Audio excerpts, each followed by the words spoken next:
바다 3절에 나와 있는 말씀입니다. 높은 곳에 사는 자. 오늘 본문 1절에 보면 오바다의 묵시다 라고 기록되어 있습니다.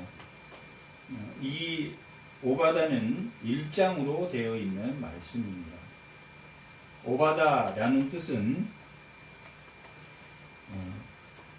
섬기다, 오바트라는 섬기다는 뜻과 야훼라는 두 단어가 합쳐져서 여호와를 섬기는 자라는 뜻입니다. 여호와를 섬기다라는 뜻을 가지고 있습니다. 오바다는 이 오바다서는 이 오바다라는 사람은 남유다의 사람입니다. 그리고 이 기록은 남유다에서 유다가 멸망할 때 멸망한 그 바벨론의 포로가 되기 그쯤 포로가 되었을 쯤 초기에 이 에돔이라는 나라는 야곱의 형제인 예서의 나라입니다. 성경에서도 예서의 족보가 창세기 26장에 기록되어 있는 것처럼 하나님이 야곱을 택하여 이스라엘의 족보로 삼으셨지만 이 예서 또한 이삭의 아들입니다.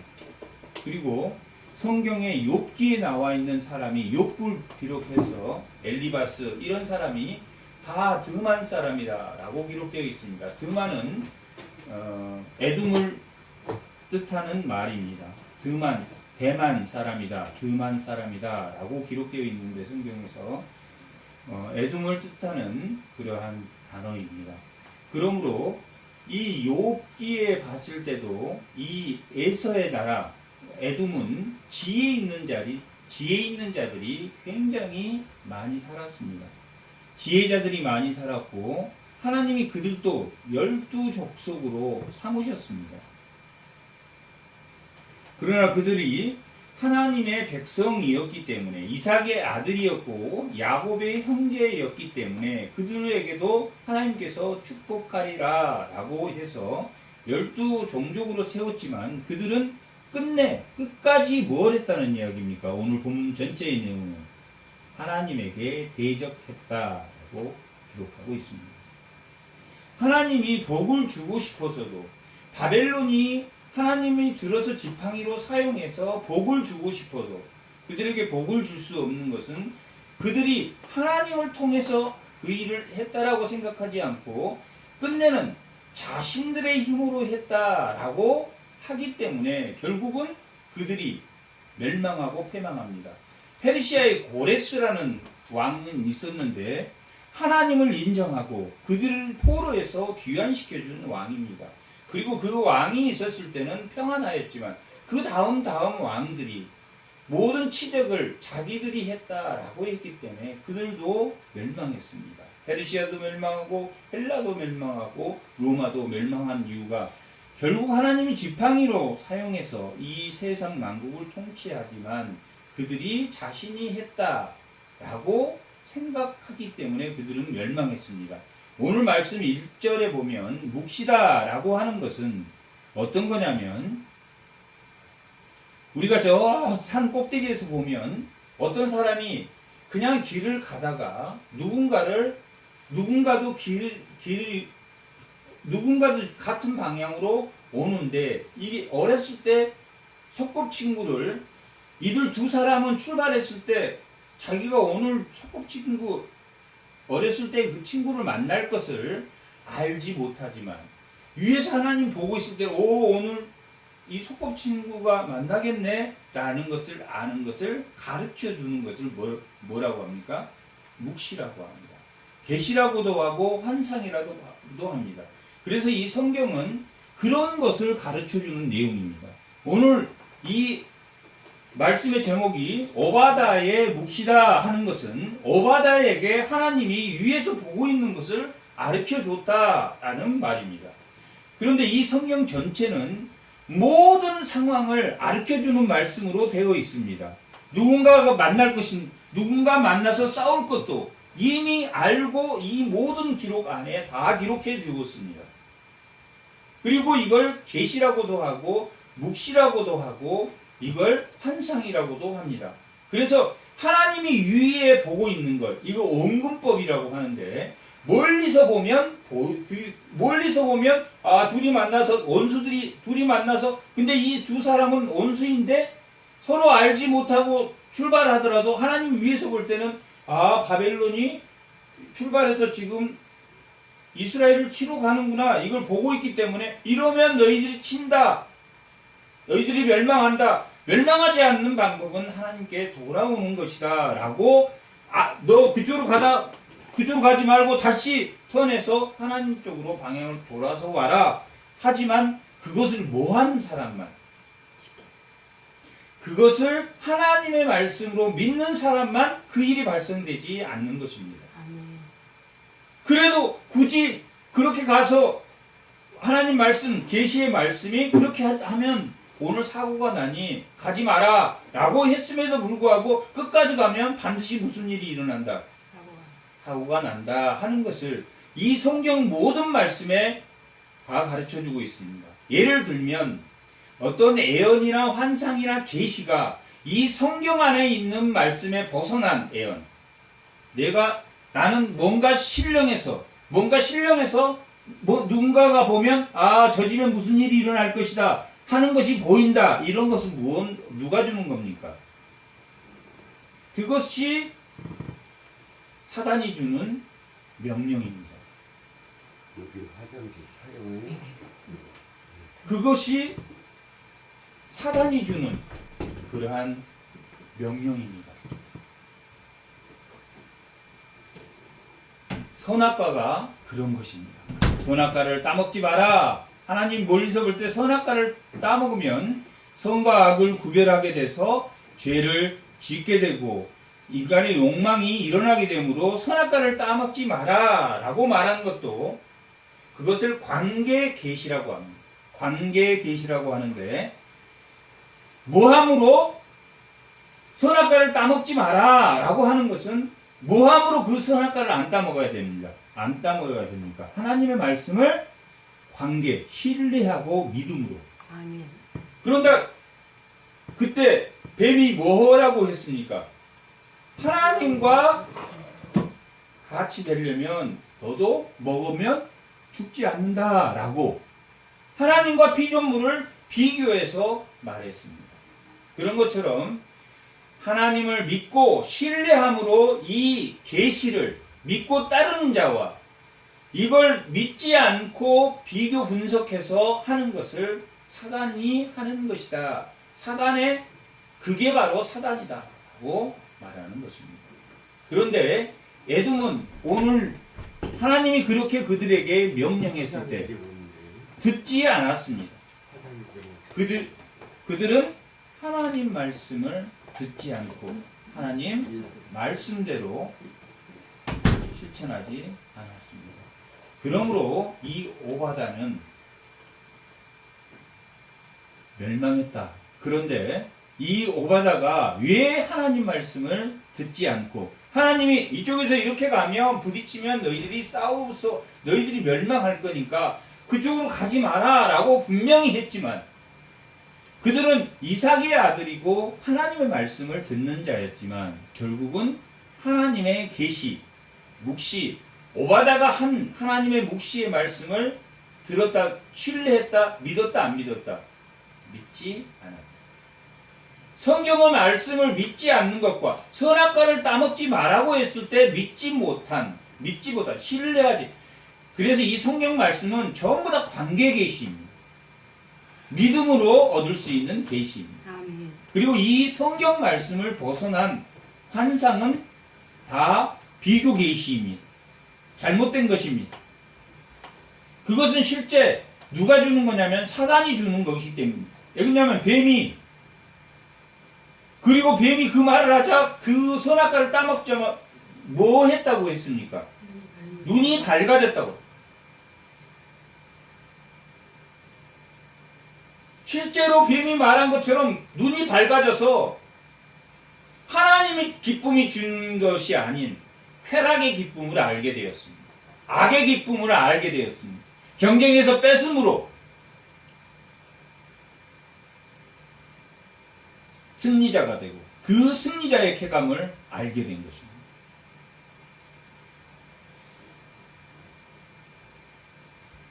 에덴의 동산에서는 아담이 모든 것을 다스리고 정복하고 다 모든 에덴의 것을 경작했다라고 기록하고 있습니다. 노동의 기쁨을 알았습니다. 에덴의 동산은. 하지만 이 세상에 나와서 그들은 주인의 기쁨을 누립니다. 노동은 누가 하는 거라고 생각했습니까? 종들이 하는 걸로 생각했습니다. 누구만이 하나님의 역할을 했습니까? 신이라고 불렀습니까?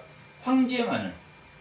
다스리는 황제를, 세상의 왕을 신이라고 부르는, 반대되는 유혹과 미혹의 그런 세상이 되어버렸습니다. 오바다는 이렇게 가르쳐 주었습니다. 에돔에게 가르쳐 주었습니다. 오바다의 묵시라. 주 여호와께서 에돔에 대하여 이와 같이 말씀하시니라.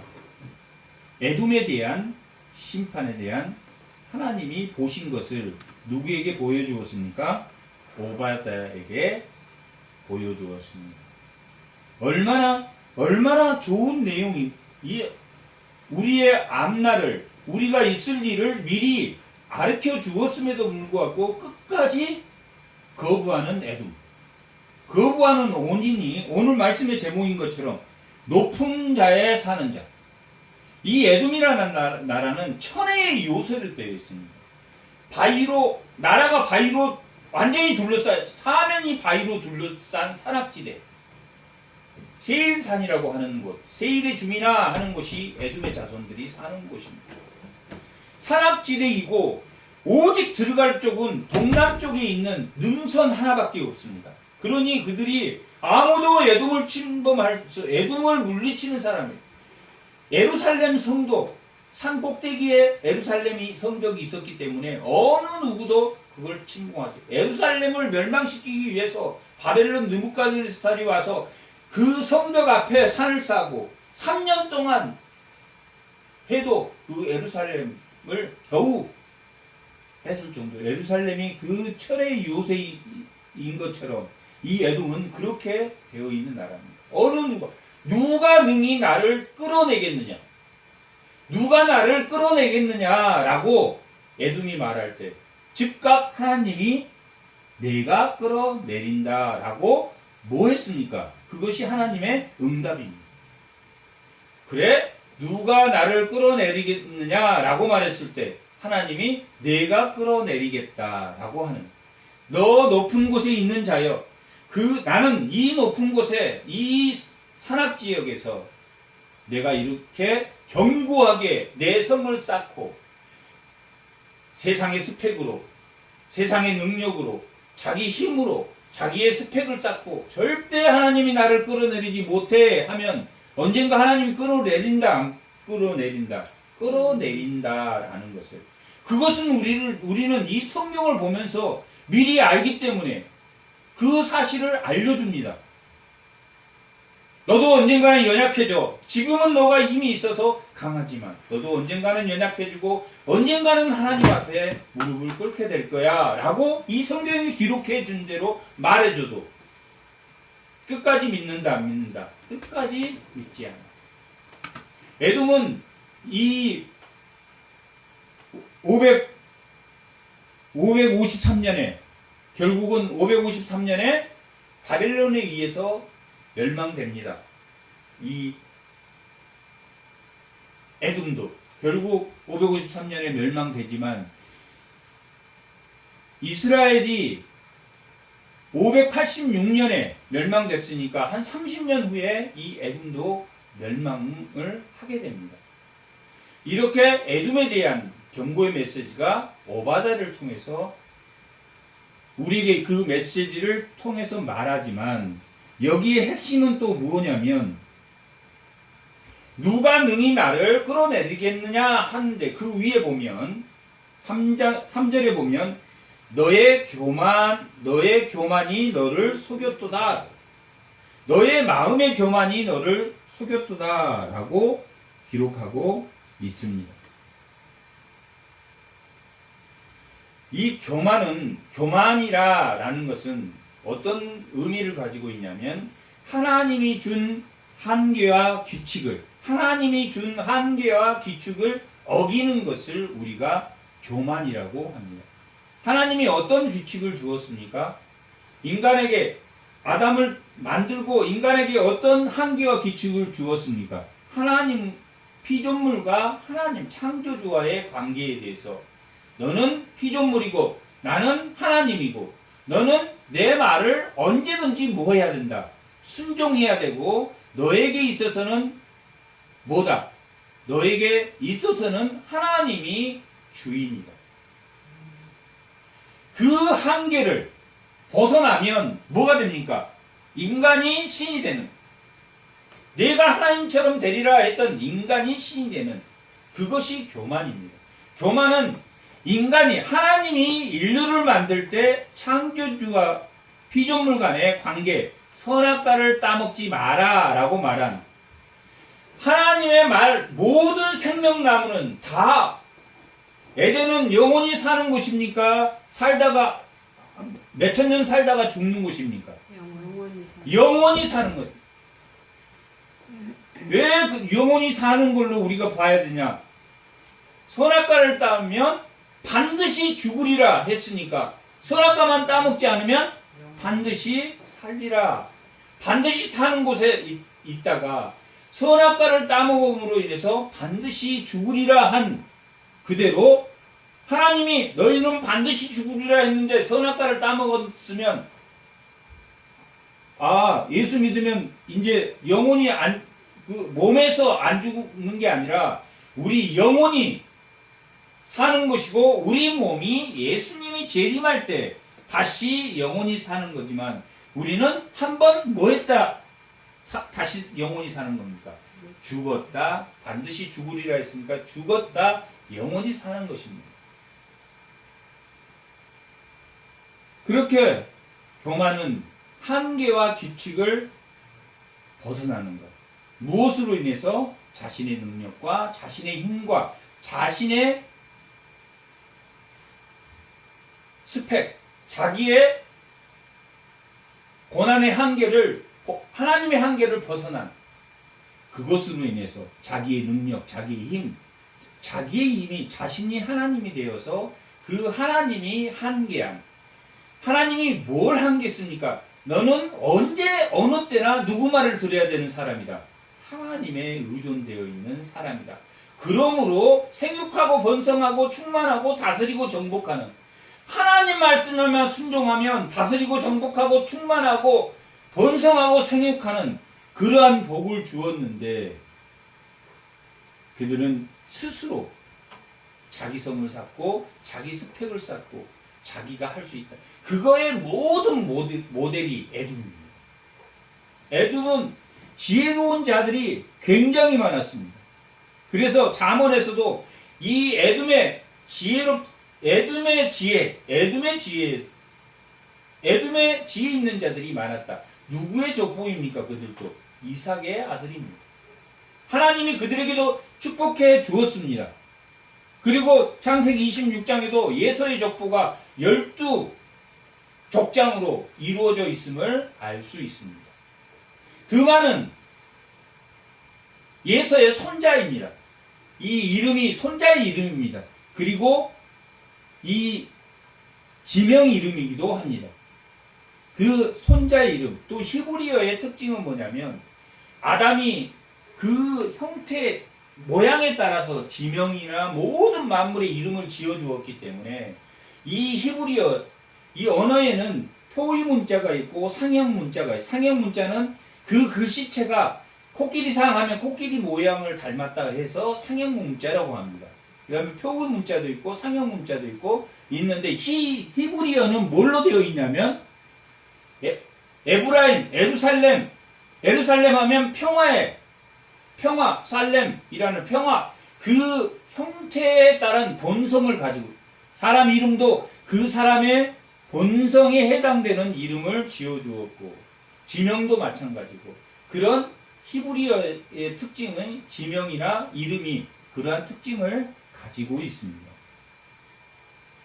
그런 것처럼 이 에돔은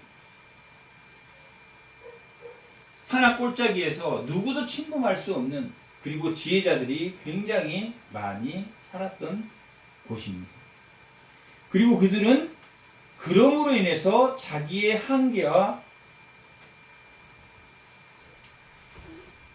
한계를 넘어선 한계와 규칙을 넘어선 교만한 자들이 되었다. 그리고 그들은 누가 나를 감히 끌어내리겠느냐? 하나님도 나를 끌어내리지 못한다. 어떤 분이 그 TV에서 나와서 좀 하나님을 그렇게 하는 그런 것과 같이 누구도 교만의 끝에 서서 자기 능력이 하나님을 능가한 하나님 까불지 마, 너 죽일 거야? 이 정도 되는 아주 이 교만의 끝에 선 이 에돔의 족속들은 모세 오경을 믿었던 사람들입니다. 교만의 끝에 서서 누가 하나님도 나를 못 끌어내 하나님도 나를 못 끌어낼 이런 교만한 자들 누가 나를 그래서 하나님이 즉각적으로 내가 거기서 너를 끌어내리라 라고 하나님 말씀을 하고 있습니다. 5절에 보면 혹시 도둑이 내게 이르렀냐 강도가 밤중에 내게 이르렀을지라도 도둑과 강도는 뭘 훔치러 들어오는 사람입니다. 그런데 이 도둑과 강도가 들어와도 다 가져갈 수는 없어요. 다 가져가지는 못하고 귀중품만 이렇게 들고 나갈 텐데 하나님이 너를 끌어내리는데 어떻게 끌어내리냐면 아무것도 없이 만족할 만큼 훔치면 그냥 도둑은 가지 않느냐 하지만 하나님이 그들을 끌어내릴 때는 어떻게 끌어내린다? 완전히 먼지 하나도 없이 다 끌어내린다. 포도를 따는 자가 포도를 딸 때 얼마만큼 다 어느 정도 따면 필요한 만큼 따면 그만 따고 이게 조금은 포도를 남겨서 짐승이 먹은다든가 지나간 사람들이 먹을 때 먹을 수 있도록 조금 남겼다고 합니다. 그런데 하나도 없이 다 따버리겠다. 하나도 없이 다 멸하겠다. 하나도 없이 다 끌어내리겠다라고 하나님이 그렇게 말하고 있습니다. 너가 에돔을 말합니다. 너가 어찌 그리 망하였는고? 너가 그리 어찌 망하였느냐? 철저히 망했다. 도둑과 강도가 들었을 때 다 가져간 것처럼 포도를 따는 자가 그래도 포도를 따도 실수로라도 한두 개 남길 텐데 하나님이 다 끌어내리겠다라고 기록하고 있습니다.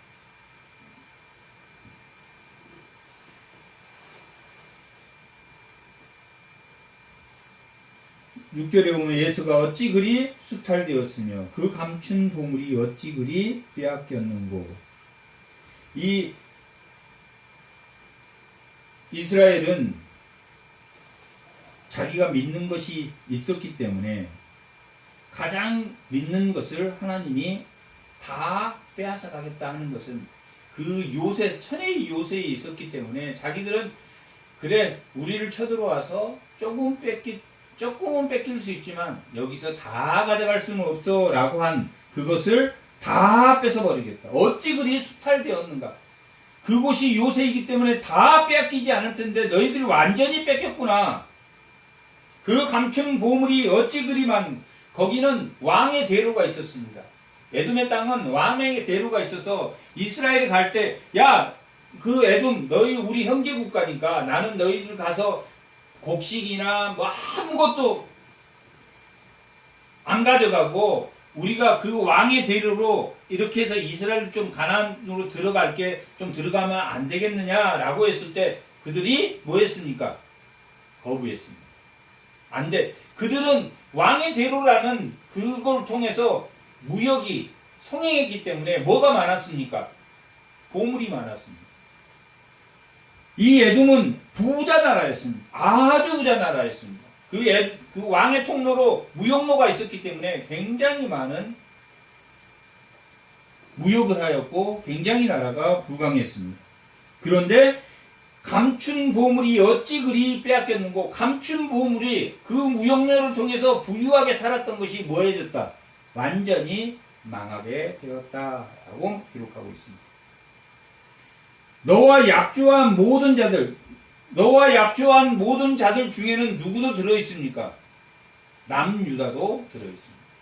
남유다와도 조약을 맺어서 이렇게 서로 침공하지 말자 하고도 그들은 늘 침공하고 늘 이스라엘을 괴롭혔습니다. 오히려 자기 왕의 대로를 열어서 적들이 쳐들어갈 수 있게 길을 열어주었고 그들이 바벨론에 의해서 포갑을 받을 때 소녀들을 잡아다가 또 아이들을 잡아다가 다른 나라의 노예로 팔아먹고 그랬던 곳이 바로 에돔입니다. 형제를 쫓아내고 어디에 나와 있습니까? 그 말이 아모스 1장 한번 보겠습니다.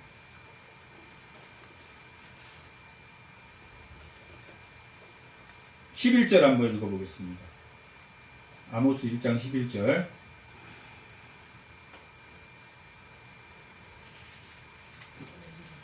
자, 제가 여기서 읽어보겠습니다. 앞에 화면 한번 보시기 바랍니다.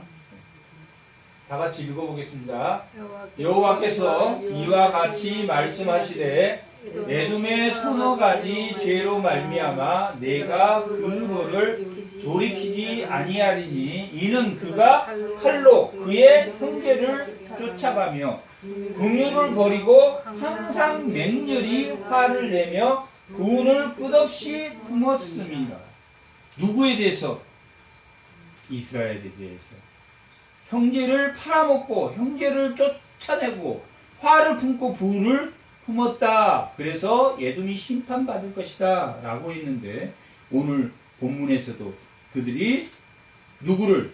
너와 약조한 모든 자들이 다 너를 쫓아 변경에 이르게 하며 너와 조약한 너를 도왔던 큰 나라들이 너를 도왔던 약조한 나라들이 다 너를 쫓아내서 너를 멸할 것이다 라고 기록하고 있습니다.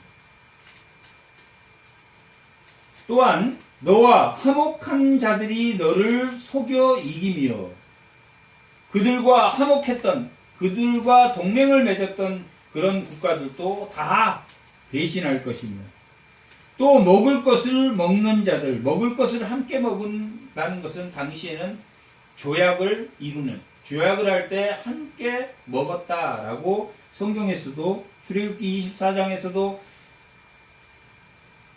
모세와 70 장로와 하나님이 함께 모여서 먹었다라고 그 피의 언약식에서 함께 먹었다라고 기록한 것처럼 언약식을 할 때 동맹을 맺을 때 함께 먹는데 이런 함께 먹는 자들이 내 아래서 함정을 팔 것이다. 내 마음에 지각이 없음이로다 라고 말하는 것은 그들이 지각이 있는 자들이었습니까? 지혜가 없는 자들이었습니까? 아닙니다. 그들은 지각과 지혜가 뛰어난 자들이었는데도 그들은 결국은 그 지혜와 지각은 누가 준 지각? 이 세상이 준 지식과 지혜였으므로 결국은 그 지혜로 그건 참 지혜가 아니기 때문에 하나님을 의존하지 않는 지혜는 결국 하나님의 통치를 받지 않는 자들은 결국 뭐하게 된다? 멸망하게 된다 하는 것을 말씀하는 내용입니다. 지각이 없고 지혜가 없다라는 것은 세상의 지혜와 지각은 결국은 멸망하는 지혜요. 하나님이 통치, 하나님의 지혜만이 참된 지혜다라는 것을 이 에돔의 백성에게 말해 주었습니다. 세상의 지혜는 결국은 경쟁과 자기 싸움에서의 승리는 가져다 줄지 모르지만 그것이 참 평화의 길로 나아가게 하지는 못하고 결국은 멸망할 것이다 라는 말씀입니다. 8절 여호와의 말씀이라 그날에 내가 에돔에서 지혜 있는 자를 멸하며 에셋산에서 지각 있는 자를 멸하지 아니하겠느냐. 그들이 지혜, 그들이 욥과 같은 지혜, 또한 그들이 엘리바스와 같은 지혜, 그들이 그러한 지혜를 가지고 있다 할지라도 그들이 결국 하나님의 통치를 받지 않는 그들은 결국 멸망할 것이다.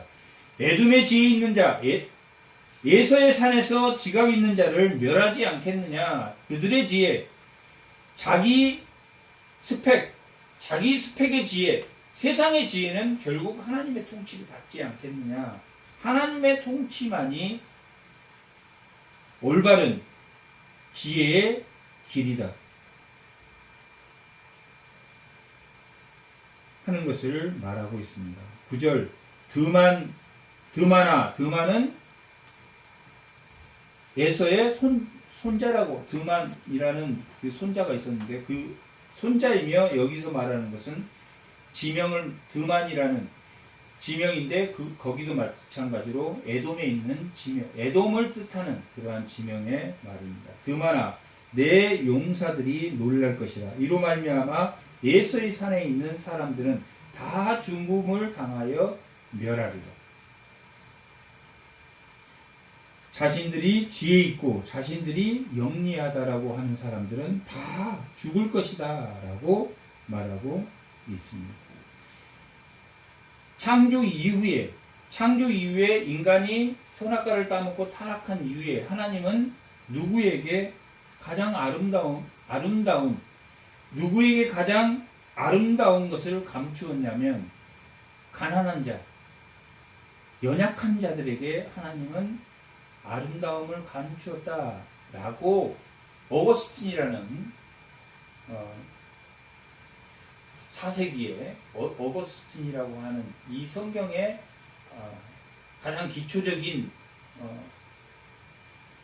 근간을 세웠던 그러한 예정에 대한 근간을 세웠던 분인데 이분이 하나님은 가장 아름다운 것을 연약한 사람에게 감추었다라고 기록하고 있고 그것이 마태복음 25장에 있는 지극히 작은 자에게 잘하는 것이 예수님에게 잘하는 것이다 라고 말하는 것과 같이 그래서 우리는 그리스도인이 되는 것이 누군가 어려운 사람, 누군가 이 가난한 자들에게 베풀 때 거기에 하나님이 지극히 작은 자처럼 감추인 아름다움이 있기 때문에 우리가 우리의 경향이 누구를 위해서 살았던 부유한 자들을 위한 부유한 자들에게 붙어서 살았던 부유한 자에게는 왜 부유한 자에게 우리가 잘합니까? 강한 자에게 우리가 잘한 이유가 뭐든 강한 자가 뭐하기 때문에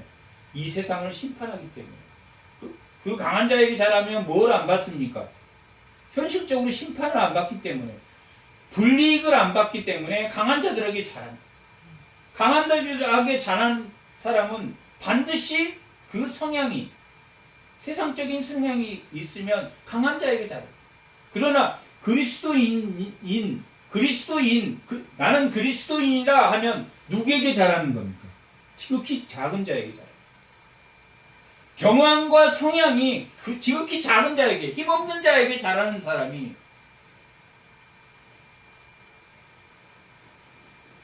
그리스도입니다. 세상은 강한 자에게 잘할 수밖에 없다.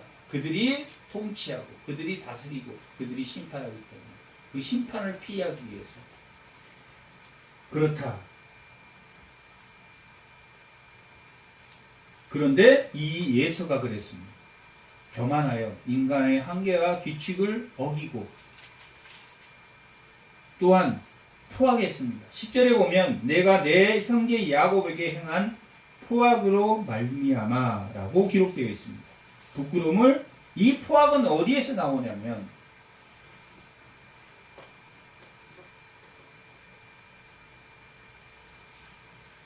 참 진리를 감추고 있는 데서 나옵니다. 그게 무슨 말이냐면 독일이 우리가 히틀러가 아는 그 히틀러가 공산당을 엄청 싫어했습니다. 공산당을 유대인을 600만을 죽였는데 공산당도 600만 명을 죽였습니다. 유대인만 600만 명을 1200만을 죽였는데 히틀러가 공산당 사회주의자들 소련, 폴란드, 헝가리 공산당을 600만을 죽였습니다. 공산당 죽이는 이야기는 그렇게 많이 안 하는 유대인 죽인 건 600만. 왜 유대인을 죽였습니까? 그때 독일의 교회가 어떤 교회라는 건 너무나 잘 압니다. 이 기독교의 개신교회의 가장 근간을 이루는 게 독일 교회입니다. 독일이 공산당을 죽인다는 그 명분 아래 히틀러를 동조했습니다. 보네퍼 같은 사람도 처음에는 공산당을 죽이니까 사회주의를 죽이니까 유대인을 죽이니까 예수님을 죽인 유대인을 죽이니까 나는 유대인이 아니고 나는 공산당이 아니고 나는 사회주의가 아니니까 자기 그 보네퍼의 그 자기 기록에 자서전의 기록에 기록되어 있는 말 그건 나는 공산주의가 아니었다. 공산주의자를 죽일 때는 공산주의자가 아니었고 사회주의자를 죽일 때 사회주의자가 아니고 유대인을 죽일 때 유대인이 아니었다. 그리고 일어나는 게 독일의 고백교회입니다.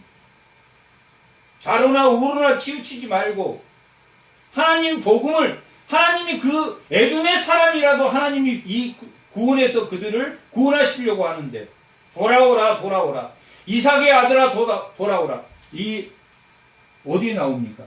아모스 9장 한번 보겠습니다. 11절 12절 한번 읽어보겠습니다. 아모스 9장 11절 12절 다 같이 한번 읽어보겠습니다. 한번 읽어보겠습니다. 그날에 내가 다윗의 무너진 장막을 일으키고 그것들이 틈을 막으며 그 허물어진 것을 일으켜 옛적과 같이 세우고 그들이 에돔의 남은 자와 내 이름으로 일컫는 만국을 기업으로 얻게 하리라. 이 일을 행하시는 여호와의 말씀이라. 에돔의 남은 자가 있다는 이야기입니까? 없다는 이야기입니까? 남은 자가 있다는 이야기.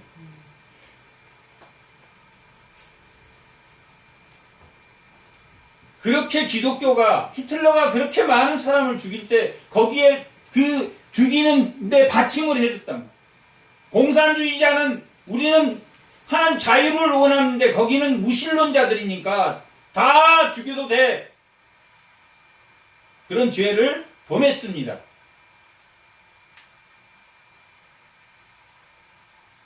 하지만 그때 무슨 교회가 생겨나냐면 고백교회라는 우리가 잘못했습니다. 보네페도 자기 잘못을 인정하고 우리나라도 어디에 신사참배 목사들이 가서 우상에 절했습니까? 안 했습니까? 우상에 절했단 말이야. 지금 유명한 목사님 우리가 이름만 들면 유명히 존경하는 그런 목사님도 그때 우상에 가서 절했어요. 신사참배를 했단 말이야.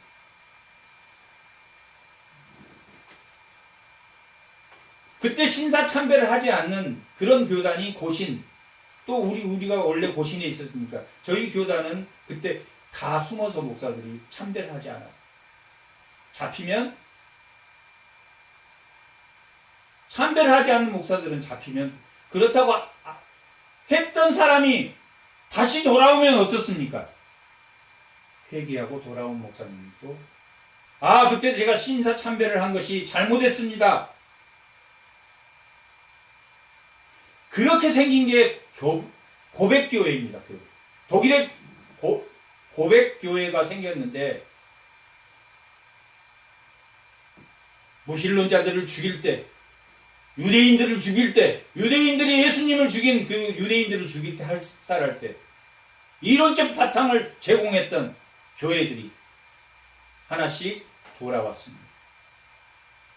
우리는 뭐하는 사람입니까? 살리는 예수님이 생명의 떡을 통해서 적이던 의사가 아군만 치료합니까? 적도 치료합니까? 적도 치료하게 돼 있다면, 의사 규칙이 그렇게 돼 있다면, 빨갱이라고 나누고 누구라고 나누고 그렇게 두 개로 나누는 게 하나님은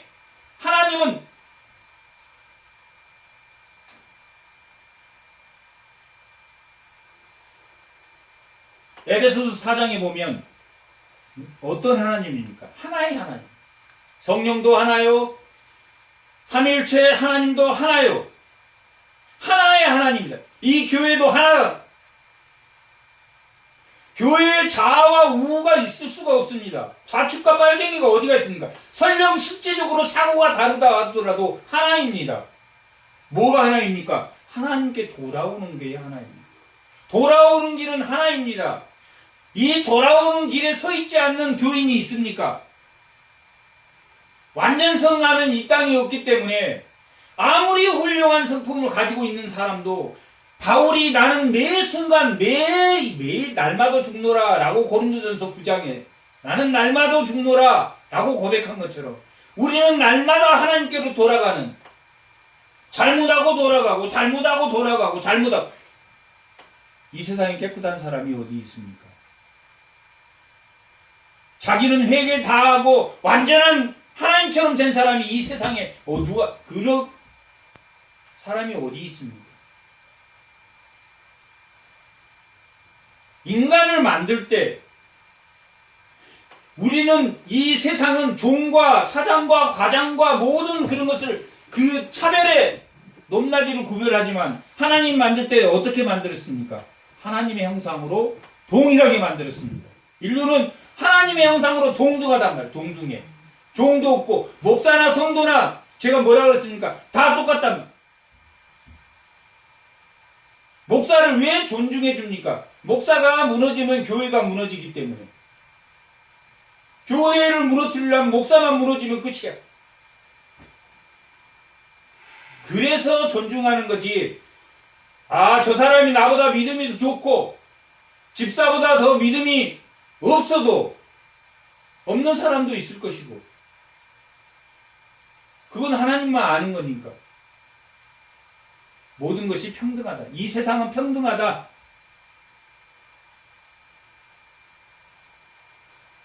그리고 히브리서 9장에서 말하고 있는 것처럼 개혁될 때까지 하나님의 성경의 말씀대로 우리가 될 때까지 우리는 끝까지 개혁해야 한다라고 기록하고 있는 것처럼 이 세상에 이 교회 안에 자유를 갈망하는 사람이 있고 평등을 갈망하는 사람이 여러 사람이 갈망하더라도 어디로 돌아와야 된다. 에돔도 예루살렘도 다 하나님에게로 돌아와야 된다. 예루살렘에게도 하나님께 돌아와, 두로에게도 하나님께 돌아와라. 이 아모스 1장이 그겁니다. 시돈과 두로에도 하나님께로 돌아와라. 내가 너희들이 이렇게 애기된 자를 죽인 자여 사람 뼈를 태우는 자들이여 내가 너희를 심판하겠다. 다 하나님께 돌아올 것을 우리는 각자 다 다른 생각을 가지고 있어도 돌아오는 길은 하나님이기 때문에 다 하나입니다. 그것을 하나라고 말합니다. 교회는 하나다. 대형교회 5,000명이 모인 교회나 2명이 모여있는 교회나 교회는 다 하나다. 어디가 이단입니까? 우리 교회만 구원을 받는다. 그 구원파. 어디 자기 교회만 구원을 받습니까? 자기 교회, 이름도 좋은 교회.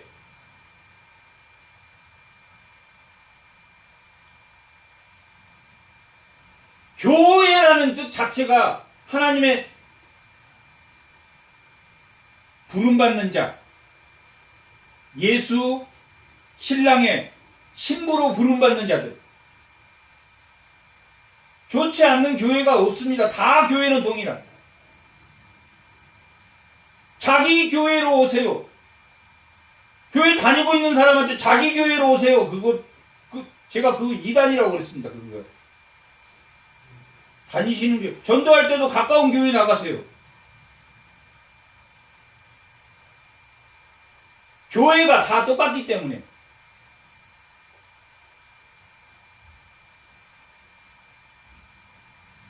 자기 교회만 전도하는 게 자기 전도의 자기가 살면서 다른 교회 내가 전도한 사람이 다른 교회에 다니고 있으면 전도한 겁니다. 그것이. 무슨 자기 교회만 꼭 전도해야 되고 가까운 교회에 나가시면 됩니다. 가까운 교회에 나가시는 게 좋습니다. 다만 교파가 여러 개 있으니까 이왕이면 보수적인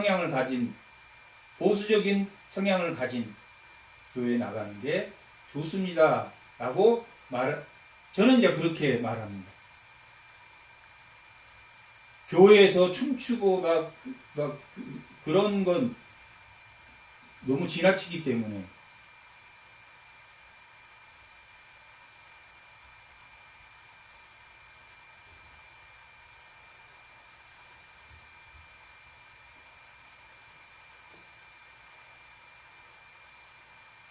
교회는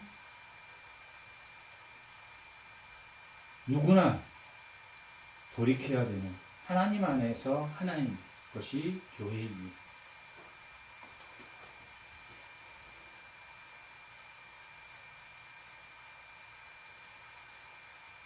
이 에돔은 그러한 죄를 범했다라고 기록되어 있습니다. 12절에 보면 내가 형제의 날 이스라엘이 바벨론의 포로로 잡혀간 그때 방관하였다라고 기록하고 있습니다. 뭔가 잘못된 길에 가고 있는데 그것을 방관했다라고 기록하고 있습니다. 13절 내 백성이 환난을 당하는 날 내가 그 성문에 들어가지 않을 것이며 환난을 당하는 날 내가 고난을 방관하지 않을 것이며 방관하는 죄가 크다는 죄는 자기가 행위로 저지른 죄가 있습니다. 내가 무언가 행위로 잘못했을 때 욕을 했다든지 아니 침을 뱉었다든지 때렸다든지 이 저지른 죄. 또 한 가지 죄는 무슨 죄입니까? 방관하는 죄.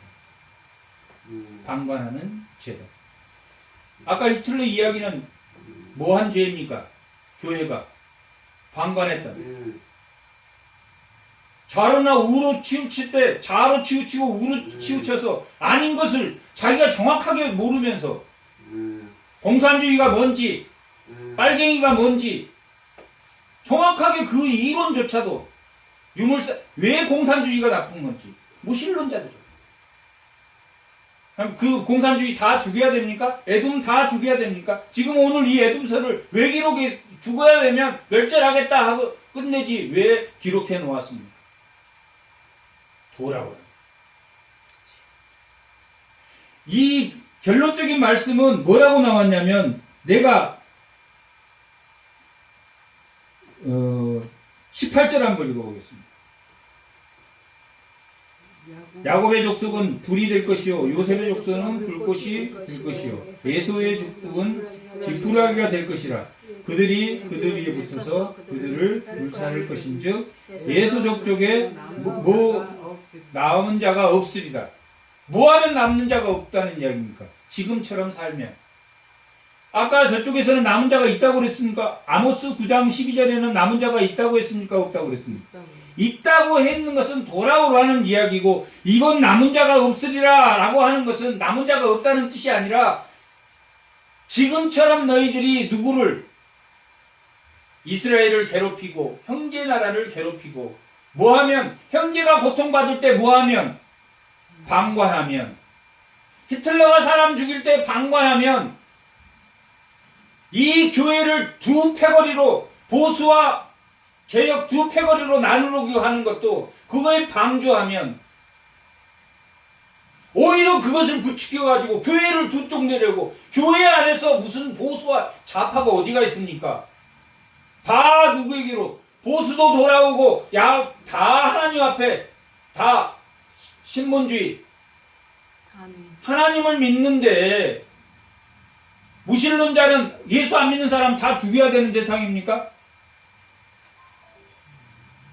아니란 말이에요. 아니요. 근데 그것을 부추기는 사람들이 있단 말이에요. 몰라서 부추긴다면 제가 박정희 시대 때 유신 정권 시대 때 물론 좋은 일도 많이 했지만 군사정권 시대 때 좋은 일도 많이 했다. 나라를 부강시키고 좋은 일도 많이 했지만 사람 많이 죽였습니까? 안 죽였습니까? 많이 죽였을 때 교회가 방관했습니까? 안 했습니까? 방관했단 말이에요. 그러지 말라는 거예요. 그래도 독일은 오늘날 사죄하고 독일 총리도 무릎 꿇고 사죄하고 돌아올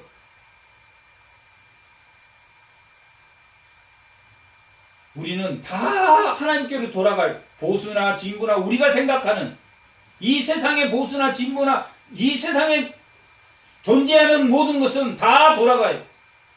공산주의자들도 무신론 거기는 신이 존재하지 않아. 하나님이 존재하지 않아. 공산주의가 이 정권을 지배하는 나라가 지금 있습니까? 공산당 중국. 자본주의에서 공산당이 지배하는 나라가 있습니까? 프랑스는 미테랑 대통령이 사회주의였습니다. 이 자본주의가 3만 불 이상, GNP가 3만 불 이상이 되면 부패해진다고 합니다. 기득권 세력이 생겨서 그 기득권이 나라의 재산의 한 90% 이상을 차지한다고 그렇게 보는 거죠.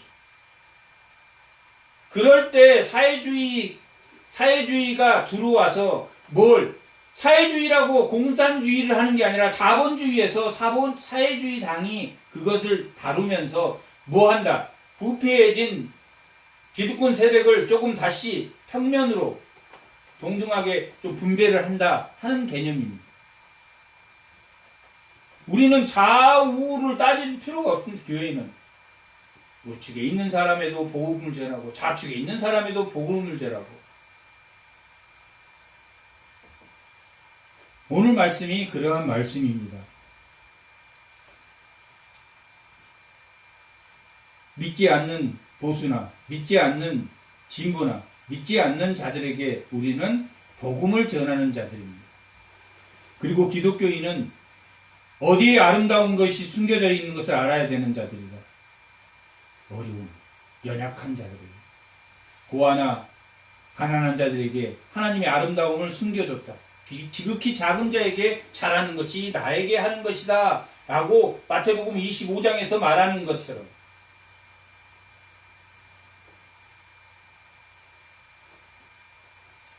15절 여호와께서 만국을 벌하는 날이 가까이 왔나니 내가 행한 대로 너도 받을 것인즉 내가 행한 것이 내 머리로 돌아갈 것이다 라는 것은 긍휼히 여기지 않으면 긍휼히 여김을 받지 못한다.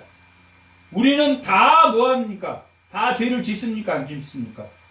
다 죄를 짓단 말이야. 자기는 죄를 안 짓고 절대 죄를 안 짓는 사람이 어디가 있습니까? 잘못을 했을 때 뭐 해줘야 된다? 긍휼히 여김. 긍휼히 여김을 받으려면 긍휼히 여긴 자가 긍휼히 여김을 받을 것이다 라고 마태복음 5장에서 기록되어 있는 것처럼 긍휼히 여김을 받으려면 긍휼히 여길 줄 알아야 되는데 에돔이 긍휼히 여겼다 안 여기지 않았다. 에돔이 자기 형제 야곱이 죽어갈 때 긍휼히 여겼다 안 여겼다. 긍휼히 여기지 않았다. 오히려 다른 나라에 팔아먹고 오히려 가난한 자를 잡아다가 팔아먹고 그렇게 못된 짓을 해요. 그러면 그런 에서의 족속은 한 명도 내가 남겨두지 않겠다라고 기록하고 있는 그 말이 남글 자가 없다라는 뜻이 아니라 에서의 족속 지금 교회 다니는 사람 많습니다. 셈의 족속만 다니는 게 아니라 예서 함의 족속도 다닐까요, 안 다닐까요? 구스 족속 다닙니다.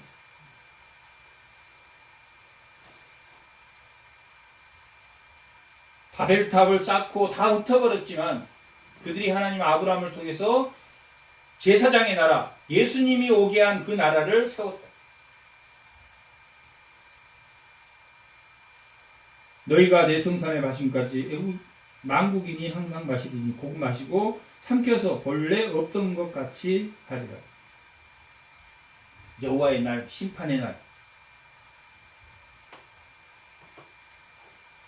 그 심판을 우리가 받지 않기 위해서는 나만 깨끗해. 나는 내가 먹고 살 만에 충분하니까 나는 살 수 있어가 아니라 하나님의 통치 아래로 돌아가야 됩니다. 아멘. 누구든지 디아블로라는 뜻은 둘로 나누다라는 뜻입니다. 마귀라는 뜻인데, 악마라는 뜻인데, 마귀는 뭐한다? 분리시킨다. 하나님과 우리를 분리시키는 뱀. 하나님의 영은 뭐한다? 하나 되게 한다. 자와 우가 하나 되게 하고, 하나 되게 하는 방법은 자가 우파가 되고 우파가 좌파가 돼서 하나 되는 게 아니라 어디로 돌아오면 신본주의로 돌아오면 하나님께 돌아와서 하나님의 이 성경의 말씀이 중심이 되는, 내가 너희를 자유케 하리라, 그 자유의 보수. 이 신본주의의 보수는 이 세상에 존재하지 않습니다. 마치 이 성경의 보수가 이 세상의 보수인 것처럼 포장해서도 안 되고, 더더욱 공산주의는 아니고, 이 세상의 보수와 이 세상의 기득권자가 자기 그 기득권을 지키려고 하는 것이 보수가 아니라 수구. 진정한 백성의 자유를 위하는 것은 뭐밖에 없다? 하나님께 돌아오는 뭐밖에 없다? 하나님에게로 돌아오는 성경밖에 없다. 성경대로 통치하는 나라가 어디가 있습니까? 성경대로 통치했을 때 이 세상이 어땠습니까? 1000년 동안 어떻게 됐습니까? 얼마나 많은 사람을 죽였습니까? 중세 때. 그래서 어둠의 시대라고 합니다. 500년에서 1500년 사이에 그 신정통치, 유럽이 신정통치를 했는데 그때 사람을 얼마나 많이 죽였습니까? 교회가 어떻게 됐습니까? 세상화돼, 세속화되고. 그래서 생긴 게 이 개혁교회입니다. 지금 오늘의 칼빈이 세우는 1500년, 500년에서 1500년 어둠의 그 암흑 속에 신정정치에서 이 개혁교회. 아니야. 이 세상을 하나님의 법대로 통치하며 얼마나 많은, 이 구약을 적용해서 얼마나 많은 사람을 죽였고. 아니야. 교회와 정치는 뭐 해야 돼? 분리되어야 돼. 교회는 뭐만 하면 됩니까? 복음만 전파하면 돼. 불교 믿는 사람이 대통령이 되든, 장로님이 대통령이 되든, 누가 대통령이 되든, 이 로마서 13장은 그 사람도 하나님이 세웠으니 그 사람 너희들이 그 범한 그 세상의 법을 따라라 라고 기록하고 있습니다. 로마서 13장을 한번 읽어보시오. 불교가 대통령이 될 때는 기독교인들은 절대 불교 대통령 된 사람 따르지 말고, 기독교 장로가 됐을 때 불교 있는 사람들은 절대 그 대통령 기독교 대통령이다. 그러면 나라가 하나님이 왜 세웠을까? 바벨론이 세웠을 때, 불교를 세웠을 때 기독교가 각성하고 더 하나님의 말씀대로 순종해서 살 수 있는, 우리는 뭐만 하면 되죠? 복음만 전파하면 되고. 하나님의 어디에 하나님의 아름다움을 숨겼다고 그랬습니까? 지극히 작은 자 속에 아름다움을 숨겼다. 내가 정말 하나님을 믿으면 지극히 작은 자, 어려운